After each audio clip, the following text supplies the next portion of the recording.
7টি সবজি আপনার কিডনিকে নষ্ট করতে পারে, দেহের ইউরিক অ্যাসিডের পরিমাণ বাড়িয়ে দিতে পারে এবং ইউরিক অ্যাসিড পরিমাণ বাড়লে আপনার কিডনিতে যেমন পাথরও তৈরি হবে তেমনি কিডনি নষ্টও হয়ে যাওয়ার সম্ভাবনা থাকে।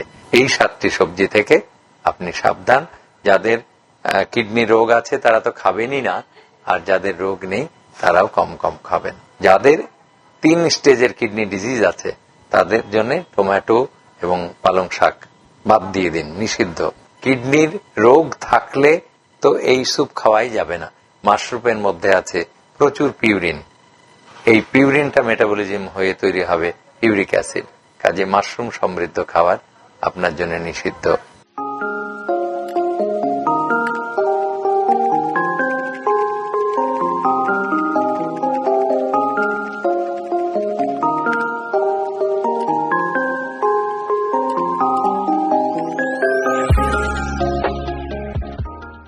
সাতটি সবজি আপনার কিডনিকে নষ্ট করতে পারে। এই 7 সবজিতে ইউরিক অ্যাসিডের পরিমাণ মানে দেহের ইউরিক অ্যাসিডের পরিমাণ বাড়িয়ে দিতে পারে এবং ইউরিক অ্যাসিড পরিমাণ বাড়লে আপনার কিডনিতে যেমন পাথরও তৈরি হবে তেমনি কিডনি নষ্টও হয়ে যাওয়ার সম্ভাবনা থাকে। আমরা জেনে নিই কোন কোন সবজিতে এই অক্সালেট এবং ইউরিক অ্যাসিড বেশি থাকে। মাত্র 7টি সবজি, যেমন পালং শাক, প্রচুর পিউরিন থাকে, এখান থেকে ইউরিক অ্যাসিড তৈরি হয় এবং অক্সালেট থাকে, যার ফলে কিডনির পাথর এবং কিডনি নষ্ট হতে পারে।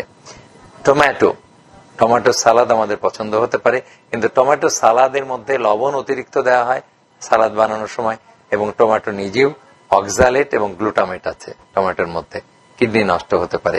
কাজেই যাদের 3 স্টেজের কিডনি ডিজিজ আছে তাদের জন্য টমেটো এবং পালং শাক বাদ দিয়ে দিন, নিষিদ্ধ। তারপর ঢেঁড়সের মধ্যে আছে প্রচুর গ্লুটামেট এবং অক্সালেট, এটা খাওয়া নিষেধ করে দিতে হবে। এরপরে ব্রোকলি এবং কলিফ্লাওয়ার, এটার মধ্যে পিউরিন আছে। ব্রোকলি এবং কলিফ্লাওয়ার মানে ফুলকপি এবং ব্রোকলির মধ্যে পিউরিন আছে, পিউরিন মেটাবলিজম হয়ে ইউরিক অ্যাসিড তৈরি হয়।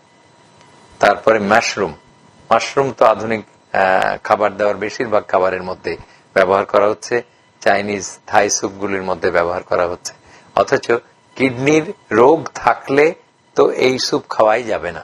মাশরুমের মধ্যে আছে প্রচুর পিউরিন, এই পিউরিনটা মেটাবলিজম হয়ে তৈরি হবে ইউরিক অ্যাসিড, কাজে মাশরুম সমৃদ্ধ খাবার আপনার জন্য নিষিদ্ধ। এরপরে শালগম বা যে লাল ওলকপির মতো লাল, যেটা খেলে লাল পেশাব হয়, সেটার মধ্যেও প্রচুর পিউরিন আছে। লাল পেশাব তৈরি হলো এবং লাল সালাদ দেখতে খুব সুন্দর, হাতেও লাল রং হয়ে যায়, কিন্তু সেটা আপনি খাবেন না। তাহলে 7টা সবজি, পালং শাক, টমেটো, ঢেঁড়স, ব্রোকলি এবং ফুলকপি, মাশরুম, শালগম, এই 7টি সবজি থেকে আপনি সাবধান। যাদের কিডনি রোগ আছে তারা তো খাবেনই না, আর যাদের রোগ নেই তারাও কম কম খাবেন।